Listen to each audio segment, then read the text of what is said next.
Hey there, everybody. Welcome back to Hail Yes, a Detroit Free Press podcast about University of Michigan athletics. I'm Tony Garcia, Michigan football and basketball writer for The Freep, joined by the fellas, as always. That is Reiner Sabin, our Big Ten insider, and Andrew Burkle, our producer and editor. Reiner, it's a bye-week episode, and yet another Tigers playoff edition episode, but we've touched on that. So it's just a bye week for us this week. And you actually get the rare double bye week because, as we know, our Big Ten insider, you cover MSU for us as well. Both teams on a bye at the same time. That's pretty nice for you. Yeah, that's pretty convenient. Not complaining there. But it makes sense because both teams are out on the West Coast. So their Big Ten's giving them a little breather, catch their breath, kind of get reacclimated to the Eastern time zone. So, yeah. I'm the beneficiary of that. Very good. Somebody's got to be. And speaking of all the east-west time travel, Andrew, have you seen the stats? It's early, small sample size, but about teams going multiple time zones, their record just straight up and against the spread, both Big Ten and nationally. I think the Big Ten is like 2-9, 1-9 or something when going three time zone. It's ridiculous. I mean, you've got NFL teams flying to London now and playing one game in London and then flying back to LA. Like, I think a lot of it is overblown, but I mean, the sample size now says it's not. I mean, Minnesota kind of kicked USC's butt there, so who knows? But yeah, it's crazy time. First of all, can we just touch real quick on like a bigger picture college thing? Why do we need 2 bye weeks now throughout the season when the NFL only has one bye week? Hey, don't you touch college football perspective. I mean, it just doesn't make any sense. And then are you guys following this? I think it's Army Navy, right? That they could play twice in a 2-week span because their game would be the Army Navy game is after championship week. So then, or somehow I was listening to a video the other day about how somehow they got flipped around where they theoretically could play in back-to-back weeks, and the conference championship game, I think, was before. So then they would automatically be in it. And then they'd play again a second time as like a ceremonial game, basically throwing the entire thing on its head because they're actually good now and kind of in a conference. It's so weird. Well, it's always historically been that week after, right? Right before the bowl games, right after the conference titles, really college football's kind of in a mini hibernation before its final surge. That's when Army and Navy typically play over under 24.5, baby.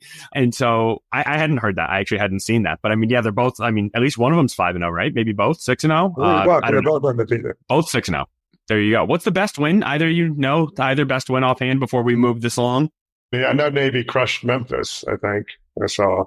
And Memphis beat Florida State. I know they're not a good team, right? But I mean, just a little transitive property there. Okay, but back to the task at hand. Of course, that's Michigan football. And speaking of all the multiple time zone travel, the Wolverines fell victim this past weekend, 27-17. They lost to Washington. And really, Reiner, I mean, just a ton of streaks snapped. Their first regular season, or their first road loss since 2021, their first regular season Big Ten loss, or Big Ten loss at all. Also, since that same October day in 2021 in East Lansing, the first time they've lost multiple games in a season in multiple years now, right? No losses last year, 1 loss the year before.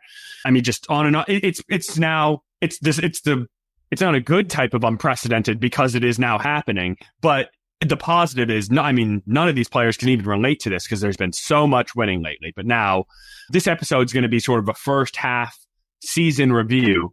And what we were talking about right before is just how representative this Washington game was of the first half problems and where this team stands. Yeah, I mean, I think you touched on it. It kind of encapsulates the entire season. You had a QB change. I mean, there's been QB turmoil since the beginning of the season, going back to the off season. You had really poor DB play. They got picked apart by Washington quarterback Will Rogers and his fleet of receivers. And then you mentioned, and you've been really focused on this, but the inability of Michigan to flip the field with Tommy Doman as the punter. So yes, there's been a lot of aspects that we've been tracking throughout this first 6 weeks that kind of really showed itself in the Washington game and really were the reasons why Michigan lost that game. Yeah, it felt like, it was a few weeks coming, right? They could have lost it to Minnesota in similar fashion the week before, could have lost the week before to USC as well. They did well to win both those games, but now the reality is 4-2 overall, 2-1 in the Big Ten. And so what we're going to do is just look back sort of position by position, how things got to this point. And on Freep.com, I gave some grades for a first half review if you want to go check those out. It's tough. It's a tougher exercise. This is not a new exercise, right? But I found it tougher to do mid-season than one game, right? Because one game I'm immediately responding. I know what I've just seen. It's like, oh, well, this didn't go well. This did. But it's with the different patterns over the year, over 6 weeks, it's hard to like the offensive line, for example, right? We'll get there, but it started off bad. There have been some good moments, but how do you grade them overall, right? So I'd love, as I was doing this, I almost texted you, Ryder. I was going to be like, is this too hard? Is this not hard enough? But I'm a big boy, made my own decisions. And so with that, we're going to go position by position with the grades. Quarterback, Ryder, I assume you don't have my story in front of you. So we'll go with you first. What grade would you give the quarterbacks for the first half of this year? Then I'll tell you. D-. Yeah, D-. Just pretty awful. I mean, barely above, a failing grade. I mean, it's just, they can't move the balls through the air. Worst power 4 passing attack in the country, 115 yards per game. That's just not cutting it. They've had to go through 3 quarterbacks already, and it just shows kind of a level of incompetence, I think, from the coaching staff. I think they overestimated what they had in the offseason, didn't make any moves. Also, the receivers haven't helped the quarterbacks, but again, the play just has not been good enough. I thought Alex Orji would have at least provided some kind of run threat when he played the position. He did not do that. Davis Warren threw too many interceptions. Jack Tuttle also looked unreliable at the end of the Washington game. I mean, two turnovers, and actually was the worst graded player coming out of that game by Pro Football Focus as far as on the offensive side. So, yeah, just overall, just pretty terrible. It's harsh, but it's the reality right now of the position. Frankly, I actually gave them the same grade. I did give a D-. And the only reason it was passing, which you can hardly call that passing, is because, in my estimation, is because Jack Tuttle, I mean, I see this grade being better in the second half of this year. Jack Tuttle is a better quarterback than Davis Warren and Alex Orji, full stop. If he can stay healthy is what remains to be seen. We've belabored this point, right? They should not have banked on Tuttle's health. And frankly, they probably should have tried to get someone even better than that. But they felt comfortable enough. And you saw why in flashes and moments at Washington, right? I mean, those first 3 drives, 17 points, all of them going more than 50 plays, going more than 7 or 8, more than 50 yards, more than 7 or 8 plays, 17 total points. That was the best 3-drive stretch of the offense by leaps and bounds. And we have to respect Washington's defense, right? Jack Tuttle was not coming in against Minnesota. I guess Minnesota's a pretty good defense too, but against Arkansas State, right? Washington is a top 10 unit right now this year. Steve Belichick really has them rocking and rolling. And so they were going to make, yes, I mean, they were completely caught off guard by the switch from Orji, and they were anticipating just stuffing the box and stopping the run. So it took them a while to adjust. And once they did, I mean, certainly he was shut down. He started the game 7 of 9 for 78 yards and a touchdown. Then he finished the game 3 of 9 for 20 yards and 2 turnovers, right? So really a tale of the first and second portions of his game. But there's hope. Jack Tuttle can get the ball to these receivers. I mean, just the way he navigated the pocket, just the way he kept his eyes downfield. There was certainly better pocket presence. There was better prospect. Yeah, no doubt. I mean, but you would expect that from a guy who's been in college football for 7 years. He's 25 years old. I mean, if he doesn't have a car, I'd be pretty worried about that. And frankly, and the idea though that they banked on him to be the guy when his career stats are 7 touchdown passes and 7 interceptions, just kind of shows you though what they really have at quarterback, which is nothing. It's pretty bad if you're the reigning national champions. This is your best option. I'm sorry, but it's just not acceptable in my opinion. I mean, it's totally the reality. Huge failure on Sharon Moore's part. I mean, I'm just sorry. It's just absolute cataclysmic failure. And for it to happen at that position, right? Like the most glaring of the positions. Like it's easy to overlook and not easy to overlook things, but sometimes you can understand if you overestimate something. I don't think anybody was overestimating any of these guys, right? Like there were very clear question marks about each of their limitations. Davis's ability. I mean, Davis hadn't started a game in 5 years, just no actual, like hardly any experience of playing high level football, right? I mean, he had like 5 starts in high school. Orji completing half his passes in high school, nothing but an athlete, never has been, and there was no evidence that he would be. And then Tuttle, who is 25 years old and still available to play college football because he's been hurt so frequently. He has so many medical red shirt, right? When he did play on the field, he wasn't that good. I mean, I don't know. I think he's not good. Like, he's not good. But Jack Tuttle is a serviceable. Michigan could go in a best case scenario. Michigan could go 9-3.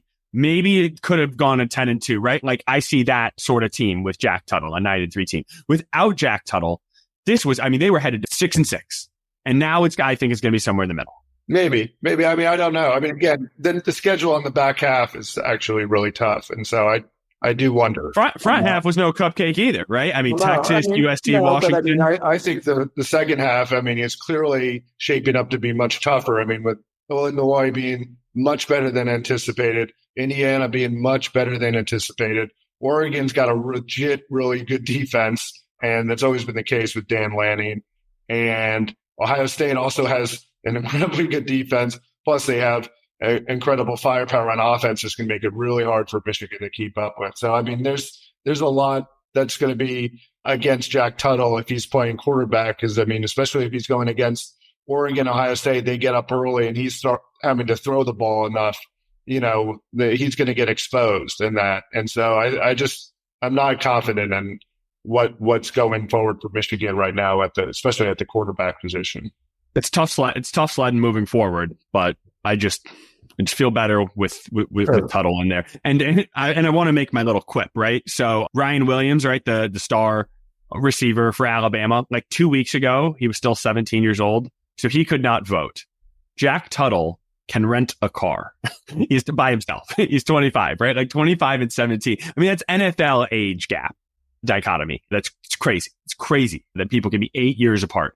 Well, you know my stance on this. We do. I'm not letting you get on your soapbox again.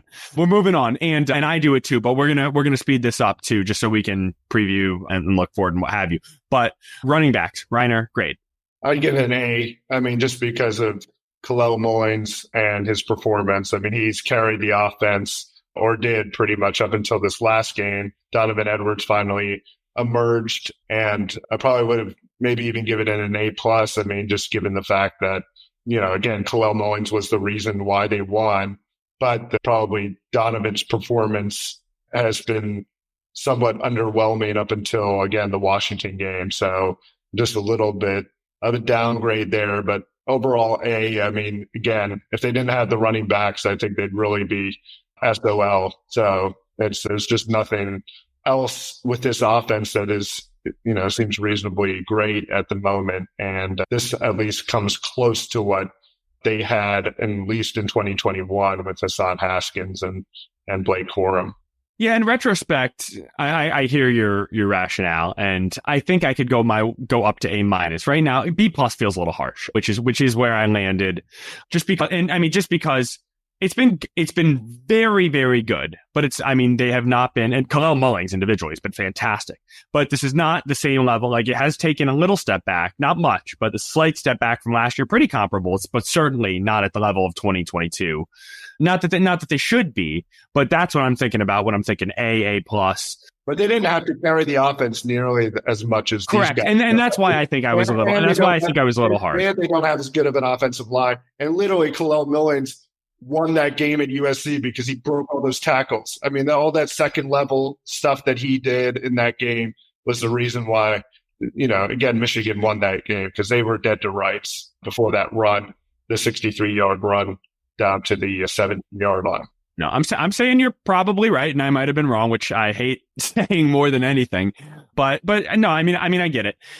It's just, Khalil, fantastic, right? What more is there to say about him? I mean, he's number 14 in the nation in rushing yards, 21st in touchdowns, 23rd in yards per carry. I mean, no question, the MVP of the first half this year, and even Donovan. Right? We've been hard on Donovan. I've been hard on Donovan just because of the hype and the pub that he came with, that for about an 18-game stretch in a row, give or take, he was not living up to. He's looked better these past few games. This last guy, finally, right? Like there's a little bit of burst, there's a little bit of cut. It wasn't 5, but he forced 2 missed tackles this last week, right? Like that's a big step. He hit a home run. If he doesn't lose his footing, we might be looking at a 15 for 150 game from Donovan, right? On the one cutback and maybe a Michigan win.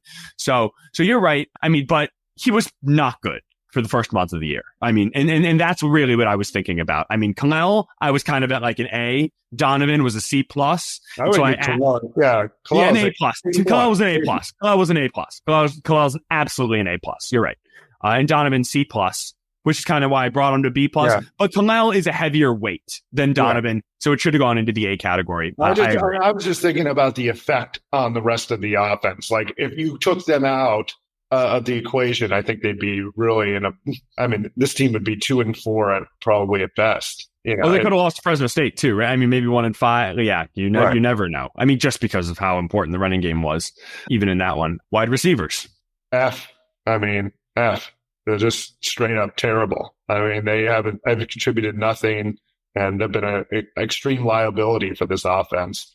Kirk Campbell talked back in the spring about how this was going to be an explosive offense and that they had possibly more explosive players than the previous team. I don't know if he was referencing Donovan Edwards. I mean, maybe you can make that argument for not one person as being better than any of the players that just had left, but I find that far-fetched even then. And then you lose somebody like Roman Wilson, and Roman Wilson had a great knack for getting open, finding the soft spot in zone, also beating man coverage. None of these guys can do that at the wide receiver position. This is such a tight end centric offense because it has to be. The only players that pose any threat in the passing game are the tight ends with, Colston, Loveland, and Marlon Klein, but the receivers provide nothing. And it's been a huge detriment to the offense. I mean, doesn't it feel, to me it does at least, it feels disingenuous. And it just makes you wonder, because our access is so limited and we are so reliant on what the coaches are telling us is happening behind the scenes, it makes you wonder how we know you have to take everything with a grain of salt. This grain of salt might have to be a pound of salt. You know what I mean? It's just, I don't know what I can take at face value anymore. When you sell something that you can be wrong, you can hype your guys, right? There's posturing, there's ways of coach speak without this reaching this level. I mean, there are 15 wide receivers in the Big Ten who have more receiving yards than Michigan's receivers combined. Michigan's receivers combined have 2 more catches for 18 more yards than Colston Loveland, and he missed a game and a half. I mean, it's just, they don't have anyone who has 75 yards on the year. They don't have anyone who has multiple touchdowns. They don't have anyone in the wide receiver. I wrote last week that Will Johnson has reached the end zone as many times as the entire wide receiver core combined. Yes, Will Johnson, 2 pick sixes. Played in 4 games. And he plays defense. 5 games. It was five games now with Washington. But I mean, it was one fewer game than the entire. Worst pass offense in the Big Ten. They're like 128, 129 out of 133 or 34 teams in America. It's bottom 5 passing offense in America. And it's not, and the quarterbacks, we made sure that they took their share of the blame. This is not just on them. Because Colston Loveland's making plays, right? Colston Loveland can catch the ball and turn upfield. He is getting open. He is a technician. He is a game changer. If think about any of these freshmen around the country, and it doesn't have to be, the Jeremiah Smith, Ryan Williams, Nick Marsh at MSU. If any of them, someone like that were on this team, it doesn't have to be a Tatoria McMillan or however you say his name from Arizona. Nick Marsh in 1 catch has more receiving yards than any individual Michigan receiver right now. 1 catch, 77 yards against Maryland. And Michigan's leader in the room is Samaj Morgan, 12 for 72. That is 6 yards a catch, 2 catches per game. And that's with a 31-yard touchdown catch against backups, down 25 with 2 minutes left against Texas. Other than that, it's 11 for 41. It's just nothing. It's not like nothing. It is nothing. There's no production. What did you grade them? Yes, Yeah. absolutely. Yeah. Oh, sorry Yeah. if I did not give mine. Yeah. I did not give. Yeah, no, clear. No, there is a consensus. So okay, so far we've been locked solid on two of them, and I actually think you're probably right. I don't want to go full A for the running backs, but it should have been an A minus. I can concede A minus. And next we are at tight end. I'm going to go A minus. Just Three for four. Yeah, just because, again, Colston's been good, but he hasn't been available the whole time. Plus, he's fumbled a couple times. I mean, with the turnover, and that turnover against Texas was really bad. Hasn't been perfect. He's also not a great blocker. Neither is Marlon Klein. So they don't have that, as great of a traditional Y tight end that they had in the past with Luke Schoonmaker and those types of guys. Maybe Eric All too. So yeah, I don't think they're getting necessarily as much balance out of the position as they typically have, but they can't necessarily do that either because they need them as pass catchers and being productive in the passing game. So yes, they're doing the best they can given the parameters of this terrible offense that they're in. Again, though, going back to Kirk Campbell, he lost a lot of credibility based on what he said in the offseason versus what it's turned out to be. And I think that's the problem. That's exactly what I was getting at, and agreeing with you because you've made that point for some time. I also gave the tight ends an A minus, which was my highest graded unit of the offense, and that's just because maybe this is a little tweak or giving them the benefit of the doubt. But once you throw Max Bredesen in that tight end unit, that's what gives them the run blocking element, right? And I mean, yes, we can say Kyle Mullings won them that game. If Max Bredesen is not the hammer at fullback on 4th and 1 at the goal line, there was a surge against that left side of the line, and he really helped clear the one lane for Khalil to get in. And so even things like that. I mean, you got Colston Loveland, who is half the off. I mean, even Marlon Klein. I mean, Klein had never been. I mean, we had heard, right? And just I think Marlon's a great example because they were talking Marlon up, and he hasn't been tremendous. But you can absolutely see what they're talking about, right? Like he's flashed, they've used him, he's done things. It's not just completely out of left field like some of these other people they've tried to do this with in the past. And currently, I mean, he's tied for 4th in receptions, only 7, and 3rd in yards with 75. He's got longest catch. He's got the longest catch, which is 33 yards. I mean, even Hogan Hansen has a touchdown, right? I mean, that's just the depth. That's the production. I think they should build a statue for Marlon Klein. For his 33-yard dump down against Arkansas State. Yeah, no, inspiring. But Marlon, I mean, he's a depth piece in that room. He's nice. I mean, I think if there were no Colston Loveland, Marlon Klein would absolutely be the leading receiver on this team. I think he could be producing at 75% of the rate Colston is right now. I mean, he showed the practice during the spring game. I mean, like it was obvious then. I mean, you could see where it was going with him. I mean, that's why. I remember writing when I said could a tight end lead Michigan in receiving yards. I mean, I mentioned the Klein aspect of it because I think Klein looked like an emerging player just even from what we saw in that spring game again. My only concern was just how, I mean, he's kind of like, not quite, but in my limited football mind, he's a Loveland clone. You know what I mean? I mean, they are so similar. And so it was just like, how do you use them both? Frankly, why aren't they flexing them both out wide? Wouldn't that be a matchup nightmare, right? I mean, you could open the box. How about a 2 running back, 2 tight end set with all 4 of your best playmakers on the field? No, we don't need to see any more, respectfully, of Tyler Morris and Samaj Morgan going nowhere and getting nothing, right? Like, let's switch it up a little bit. I know, maybe that sounds like just, I hate armchair quarterbacking because Kirk Campbell, for as bad as the offense has been, he knows a ton about football, needless to say. And so obviously it's not like he hasn't thought about all these things. And this was my most confusing grade on the offensive line. Yeah, I'm going to give a C.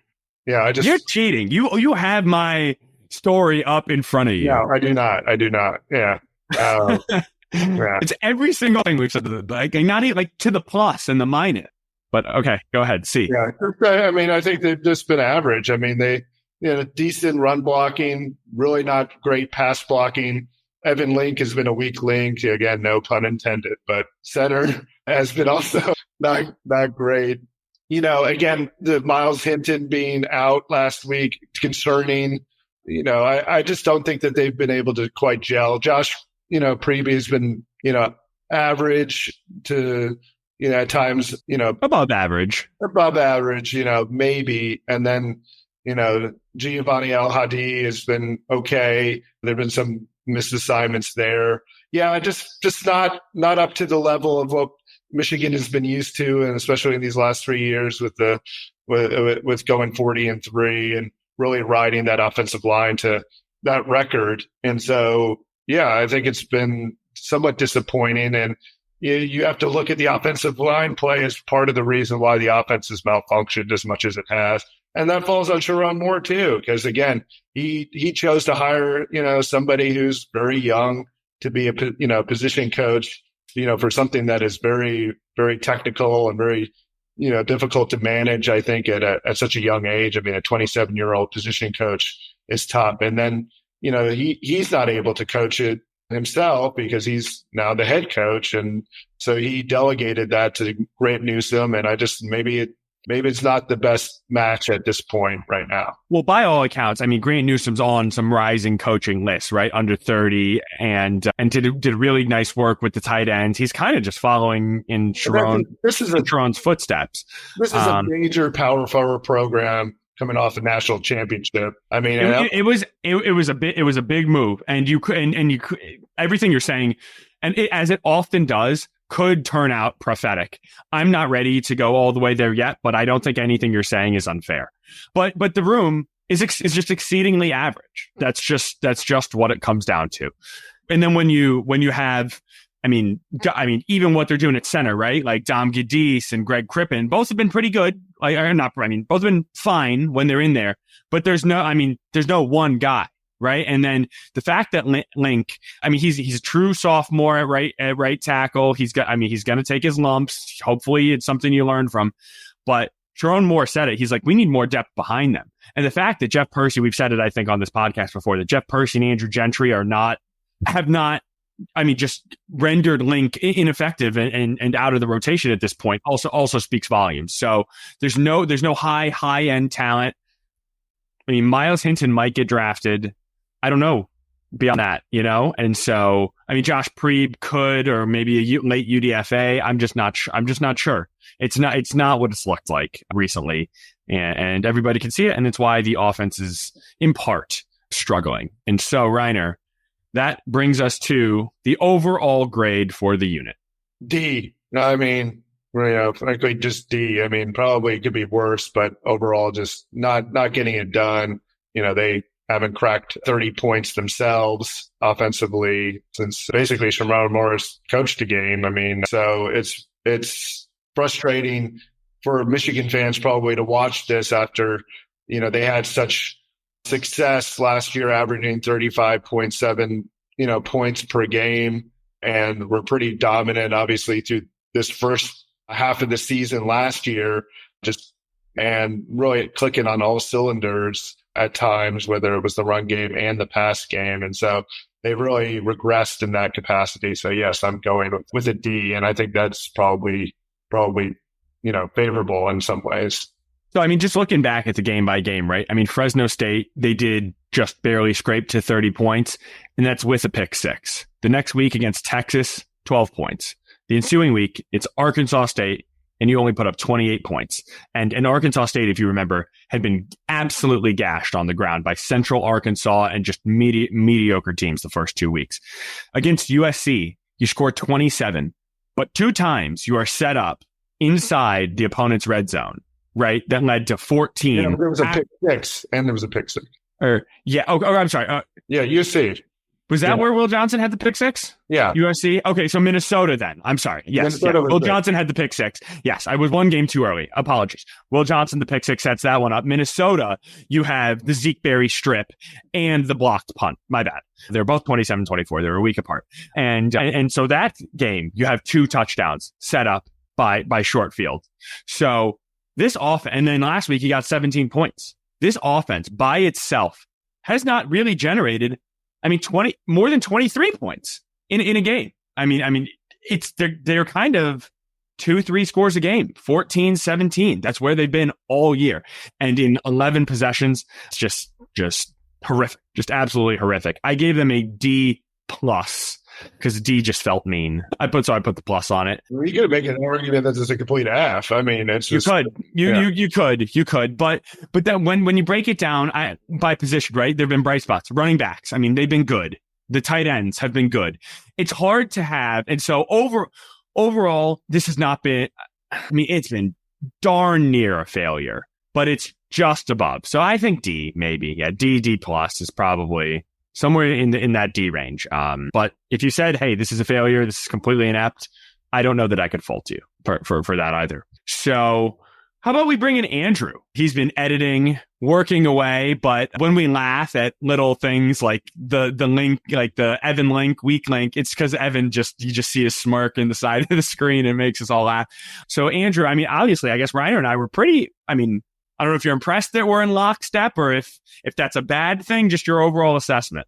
Yeah, I mean, obviously, I was thinking to myself, dang, these guys spend way too much time together because they're in exact lockstep. But anytime Reiner throws a pun out there, or I feel like his brain accidentally tricks him into saying the weak link, Evan link, like every single time he has to say it, it makes me chuckle. But yeah, you guys are harsh but fair, I'd say. I mean, for Michigan, a Michigan team with high expectations, first of all, you're not reviewing the defense. You're not reviewing the kicking unit, which have both been solid to good. This is the offense that's, as you wrote earlier this week, Tony, essentially derailed their hopes of the playoffs already, with Oregon and Ohio State still on the schedule. So I don't think it was anything that was too harsh.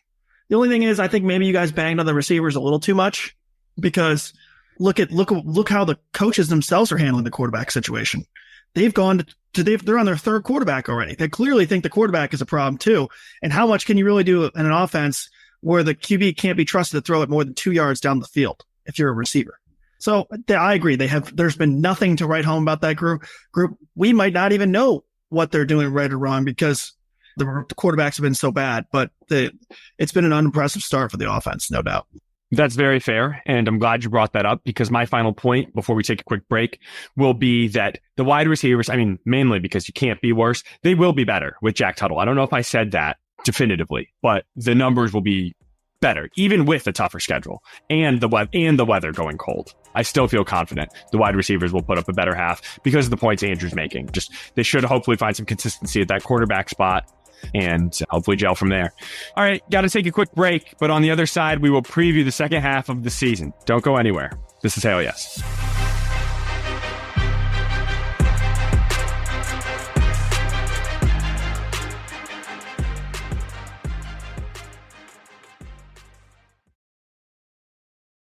All right, fellas, no picks today. I think we're all kind of reeling. I don't know. I think there was a lot of 2-2, maybe some 1-3 last week. I haven't gone over it. It wasn't great. I know we were all on the wrong side of Michigan State's late cover in Oregon that Reiner was present for. So it's a bye week for all. So we're going to take our bye week on our picks as well. And that just gives us a little more time. Normally we try to do our break right halfway in between. I think the front half might be a little longer, notably, than the back half of this episode. But now it's time to spin it forward. And we're not going to get too much into the Illinois preview. But Reiner, is there a path for this season to not feel like a disappointment for Michigan? I don't know at this point, because again, I think Illinois and Indiana are going to be very tough. And then you add in the Oregon and Ohio State games, and the way that this team is shaping up, it just doesn't look like they're, able to compete at the top levels anymore. And so, no, I don't know if it'll turn out that well for Michigan. And, it's unfortunate for them that the way things have gone, but I don't see anything or a chance for Michigan to take a great leap forward, especially offensively. And I don't know if their defense is good enough to keep teams at bay either. And we'll get into that momentarily. What else seems concerning is I don't know if a true freshman has played like any notable, Hogan Hansen, I guess. I mean, we already talked about that, but beyond that, like in Big Ten play, I was looking down, and obviously it's not something that happens often, but with struggling units, with injuries mounting in certain positions, you would just wonder if I mean, there's just, I mean, not that that's going to be a spark, right? But just when you want to look forward to something and you look forward to the development, right? It's guys like it was when Colston Loveland came on late, remember, against Ohio State, against Purdue, things like that. Last year, it was Samaj Morgan. I mean, Samaj was quite impressive at this time, or at times. Right now, I'm just waiting on someone who I'm seeing like, all right, they're taking the next step, right? Like this guy has really elevated, and I just don't know who I don't know who that's going to be. I mean, and it doesn't have to be a freshman. I mean, it could be anyone. I mean, you look like some guys like Jair Hill or Zeke Berry, right?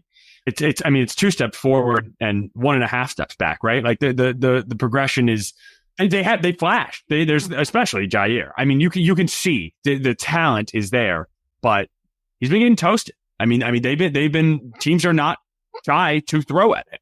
Yeah, speaking of freshmen, this is what we were talking about, though, going into the season. Like, we thought that the starters were going to have to play a lot of snaps, early on versus previous years. I mean, the previous years, those early games, they were able to get a lot of playing time for, young up and coming players that weren't necessarily going to be factors that season. But they would actually get some experience, and they're not getting those reps this year because Michigan's in dogfights pretty much in every game now, where their starters are having to go, the full complement of snaps, and their second, team players are having to play, a bunch, and they're not able to get deep into their reserves. So yeah, it's been a problem. That's been kind of a hidden effect of what's been going on here, is that you're not getting the reps for the younger players, and that's going to rear its ugly head probably next year and maybe the year after too. And that's where things like, the recruiting classes, right? The portal level classes. It's that even when Michigan was doing so well in these recent years, you weren't, stockpiling, right? Like building the war chest of, usually I guess that's a phrase, usually with trades and picks, but just there was not the clear next wave of guys, right? It's just the rest of the talent from the recent team who was filling in the pieces and who is not old enough or eligible enough for the next level, or guys who had to wait their turn for. I think we're kind of seeing now why it was Zinter, Keegan, and Olu, Nugent, all these studs on the offensive line. Yes, they're all great, but now it makes a lot more sense why Greg Crippen wasn't winning the job. If Dom Gadis is moving over and winning the job over him, right? Why Andrew Gentry, why Jeff Percy aren't playing, why they have to move Carson Barnhart from left to right to here to there, why Trente Jones is rotating. The pieces behind him were just not ready. And that's just one unit, right? That's just the offensive line. Look what's happening at wide receiver. Look what happened at court. It feels like the fall off happened at every single position group with the exception of defensive line. And so with that, do we want to, I know it's great podcasting, do we want to do the defenses thing isn't published, but we want to go through the defensive review as well, right? Right. Yeah, absolutely. Yeah. Yes. Absolutely. Okay. So then we're going to start with that defensive line. I'm going to go A- there with the defensive line. I think it's been pretty solid, obviously, from a pass rush standpoint. Josiah Stewart has been, incredibly good. Mason Graham has stepped up in recent weeks. Kenneth Grant's been a little bit of a disappointment, I think. Derek Moore has been good at times too, although he didn't play last week. So they're getting quite a bit of production out of the front four, and they've done a pretty good job also at containing the run, which has been big for them. But again, overall, the depth isn't there quite the same as it was in recent years. And so they're getting taxed late in games, I think, and that's also hurting them. So I maybe downgraded them a little bit. I probably could have gone even B+ there with the defensive line, just because, again, there have been some issues late in the game where they're not getting home, and teams are able to have success offensively against them. That is why I was right on that. It's really where I lived as a student. Like, I was always like 89.5. Like, I was really on that B+, like usually fighting for that A-. But yeah, no, I was right on that line as well, because I mean, just look at the studs that have been in that room, right? I mean, Mason Graham, Kenneth Grant are the obvious, but Josiah Stewart is the one who has taken that unit to the next level. And we talk about, I mean, we know how they've been getting after the quarterback relatively well, but you touched on the run defense. I mean, Michigan is number 5 in the nation in run defense, 76.3 yards allowed per game. If that were not happening right now, could you imagine where things would be? And that starts up front. So that's, I mean, certainly tremendous. But I mean, Stewart, I mean, what a leap that Josiah has taken, right? I mean, he was Big Ten Defensive Player of the Week once. He already has 8.5 tackles for loss, 5 sacks, a forced fumble. I mean, you got Mason, who's top 10 projected next year. He's already got four tackles for loss, 3.5 sacks, 2 hurries, a batted ball. I mean, he blocked a kick. Right. I know that's technically special teams, but it's still line play. And it goes on, right? There have been nice moments from TJ Guy, depth pieces, Rayshawn Benny. So yeah, no, I mean, it's been very solid. When we've talked about it, actually, I guess that's sort of off air. We've talked about what we may write. It might be time for Wink Martindale to, I mean, the front four has been eaten so well, right? And the secondary has been struggling in pass coverage, and he likes all these exotic pressures, blitzes, whatever you want to call it. It might be time to just start letting that front four, to let them cook, let them eat, whatever you want to call it. Drop in the back 7 more into coverage, because as you can see in our grades, or at least mine, I'm ready to hear yours. The back end is not going to reflect well. But as we move our way back there, Reiner, how would you assess the linebackers? I would give them about a B-, I think. Just not great, not terrible, but, overall just not playing enough winning football, I think, in my opinion. And just like there have been issues in coverage with the 2 linebackers. Also, not a huge fan of how Jayshon Barham has played. He's been caught out of position a lot, doesn't seem to be able to get home on the pass rush. Again, this was another player that was way overhyped by Wink Martindale, Jerome Moore, others. The Grant Newsom said he was like Devin Bush or a better athlete, and which I thought was pretty incredible praise for a guy that we hadn't yet seen, play in a Michigan uniform.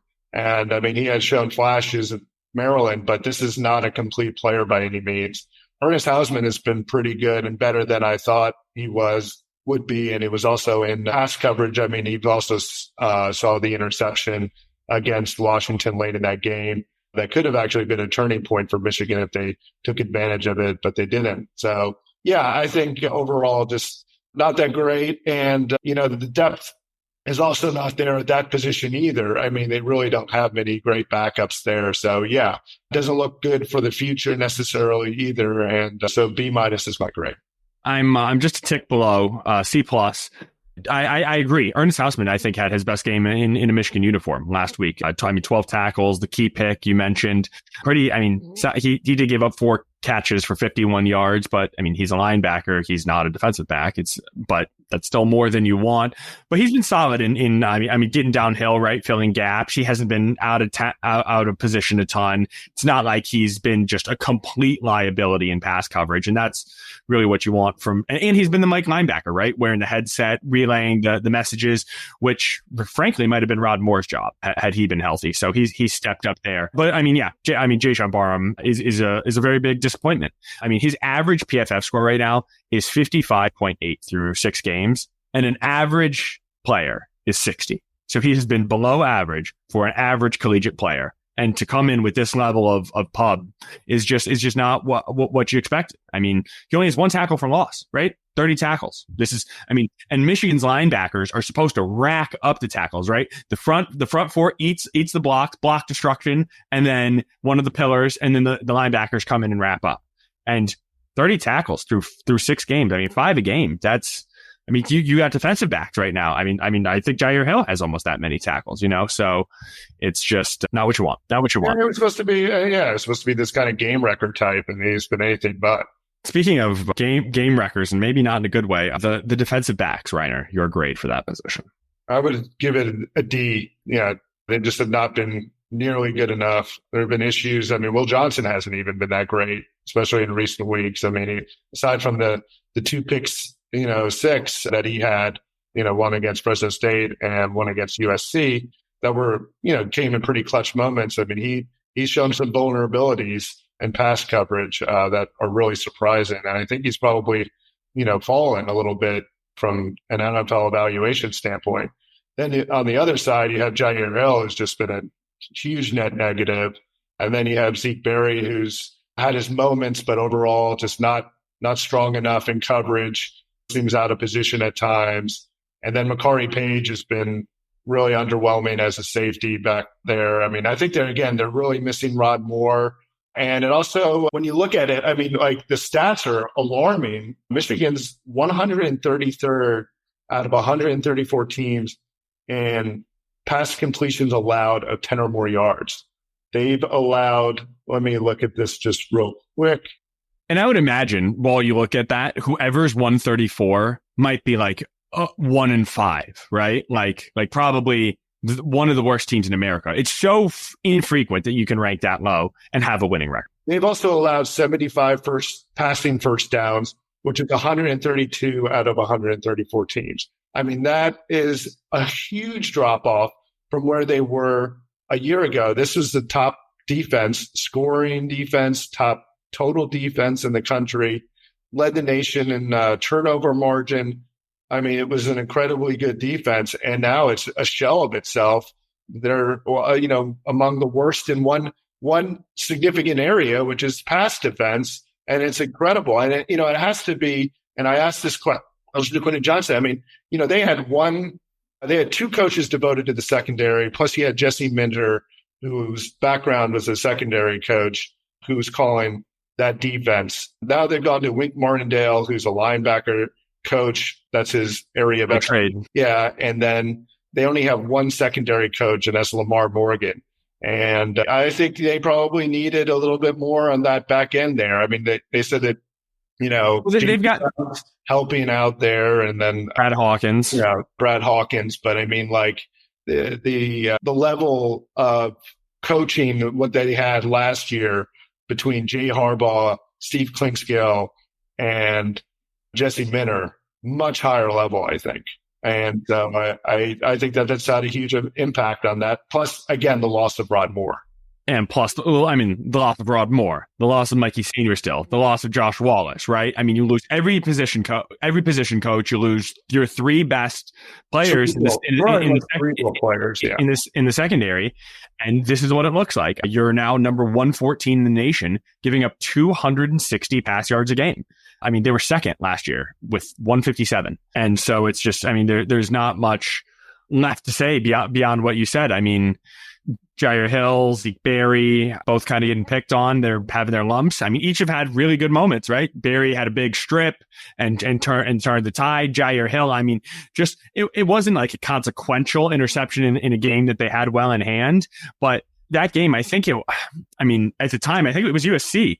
It was Miller Mall. I mean, when he just, to turn on the sideline, locate the ball, grab it and get his toes down. I mean, it was an NFL level interception, and he's a sophomore, like true sophomore. So there have been like really flashy moments, but just not good enough. Not good enough. I mean, I have reservations all the way to people like Makari.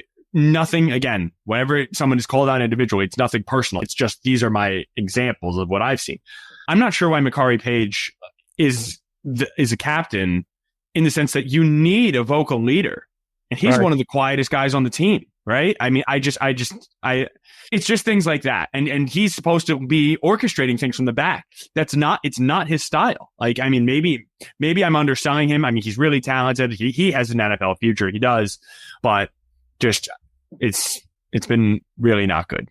Well, and I think, again, Wink Martindale has done those players no favors by sending them on pressures and then leaving them on an island and exposed on the back end. You have one less player sometimes on the back end because he's already sending somebody upfield to chase the quarterback. And so I think it's just been bad scheme, bad performance by the individual players, bad technique. I mean, all of it is just compounded. And so it's just been a huge net negative for Michigan, and really bad stuff coming out of that group. And that's a perfect segue into the coaching. What is your coaching grade? D. D. I mean, close to F. I mean, at this point, I mean, the way the quarterback situation has been handled, the huge drop off. Sorry, this is the defensive. Remember, we did. Oh, we should have done offensive coaching. Okay, yeah. But I guess just the defensive coaching Well, side. I mean, I would But say you can give it all. I would say D on both ends, honestly, because again, it's been a huge drop off on both sides of the ball. But on defense, yeah, I mean, the regression has been pronounced when you have a player like Will Johnson, who's not performing nearly at the All-American status. I mean, and that he was prior to this season, it's indicative of what's going on. And so I think, yeah, it's been really, really not good. And then the decision making as it relates to the offense has been horrid, I think. And the offseason was just really mishandled. And now they're reaping sadly the rewards of their bad decisions. Yeah, the seeds were sowed long ago. And so, I mean, when you think about Wink Martindale, right? And just poo-pooing the idea. I mean, I'm the OG of the system, right? Like just the notion that anything could possibly go wrong. What was seen as ridiculous, right? It was, well, I mean, everybody's being replaced and multiple starters on each level and got some tweaks. Like what needs to happen here? And it was pretty just kind of blanket dismissed. And now there do seem to be some issues at all the levels. Yeah, so Sharon Moore poo-pooed my question back in mid-August about the snap counts. Oh, we'll be in good condition. Well, when you play a lot of snaps over the course of the season, or, first 5 games, it has a cumulative effect on your players. And, they're getting killed in the fourth quarter now. And it's probably because they're not used to be playing this kind of amount of snaps. And they always had, especially with this current roster, weak depth on the defensive front. And so you're starting to see the effect of that and how they performed in the second half versus how they performed last year, where it was like they had a huge advantage after halftime in performance, and now they're not. Oh, they just suffocated teams. You remember? And that's also coaching, right? That's sure. The second half difference to me of everything is the thing, is my number one, because you have gone from being the team who makes adjustments and just imposes your will and suffocates another team. Like, cause another team can come out with a good game plan, right? And just, you get caught in a few quick plays, and not like Michigan was ever in a lot of close games last year, but just there are ways that you can go into a half and be a better team and not be in position. But then at halftime, if you are the better team and you are a better coach, you make the adjustments, you flip. You switch it and you start playing better. I mean, this is the exact opposite of what we've seen from Michigan this year. They're giving up. They're being outscored in the third, in the fourth. They're running out of gas. There's more 3-and-outs in the second half. There's fewer points. Just altogether not good. Which I'll go first for this one. Leads me what did you give the coaching? What was your grade? My coaching grade, I gave a C-. I gave a C-. I guess I could see it slipping into the D range, but this was a defensive coaching. I might have skipped over the offensive coaching one, which I apologize if we did. My offensive coaching grade, I think I gave like a D, but defensive coaching, because the defense hasn't been as bad as the offense, but it hasn't been good. So I went C-. And overall for the defense, I'm giving it a C+. So I mean, just, oh man, I got locked out of my story and I had all these stats about all these things that where Michigan ranks. We got an editor going over my story now. That's a good thing. But it's just, I mean, they are number 4. They are 50th or worse in pretty much every major category. I mean, third down defense, pass defense, touchdowns allowed, turnover margin, you name it. It hasn't gone right. It looks nothing like it did last year. When you asked a great question yesterday to Quentin Johnson, where they were so good at leveraging the ball exactly to a specific spot. They take away the opponent's strengths, play to their own strength on the defense, and force you to try to pick that lane and then suffocate it. This year it's kind of, I mean, they've done a very good job shutting down the run, a fantastic job, and that's why this is a C+, because that is half the battle. But beyond that, the pass game has just been terrible, the pass defense. And so C+, slightly better than average, but underwhelming. 100% agree. Yeah. I mean, C+, you're right there. Oh, yeah, maybe I would downgrade it to a C. I mean, but overall, just not good enough. I mean, average. You wouldn't expect that coming out of the year that they just had, where they had the top ranked defense in the country. Plus, you have 3 legit first round types on the defense, plus a couple other guys that are surefire NFL players like Josiah Stewart and Derek Moore. Yeah, it just overall just a completely underwhelming. You can't just pin the problem on the loss of Rod Moore, although I think it was hugely significant to the pass defense. But Wink Martindale hasn't done a good enough job. Again, has been, I think, a little bit too aggressive. You can talk about simulated pressures before blitzing, but the stats back up the fact that he does blitz a lot more than Jesse Minner, and that has left guys, again, that are not capable enough of guarding guys one-on-one, isolated on an island. And there's also holes that, again, the quarterback sees a free runner coming from the secondary, he's going to throw to that hole.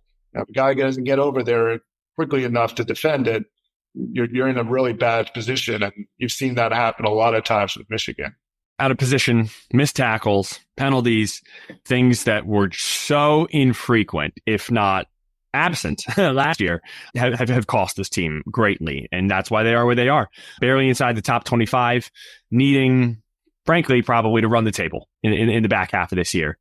I don't know. I don't think I could see a 9-3 Michigan team getting in. At some, there was a path to the right 9-3 getting in, but not with a Washington loss now, with how lopsided Texas was, right? If that was close, if Texas is close, Oregon's close, Ohio State's close, just all these coin flips, you could see it. Right now, they're on they get nobody's benefit of the doubt. And so that's why we move into the back half of a year that is unlike what we expected for the second year in a row, but in a much different and less fun way for Michigan fans, frankly. So that is going to do it for this bye-week episode of Hell Yes. Thank you, Reiner. Thank you, Andrew. Thank you to our editor-in-chief, Nicole Avery Nichols. And thank you to our audio engineer, Robin Chan. And of course, thanks to all of you for listening and subscribing and reading the Free Press. We really, really appreciate it. Please continue to do so. Share with your friends, share with your family. This is not just our job. I hope you can tell we have a lot of fun doing this, and we really care about what's going on and about relaying that to you. So I don't know why episode 70 was the time to say that, but I felt it was. So thanks, everybody. Good luck to the Tigers today. When you listen to this, they'll either be up 2-1 or down 2-1. Let's hope it's the first. This is Hell Yes. See ya.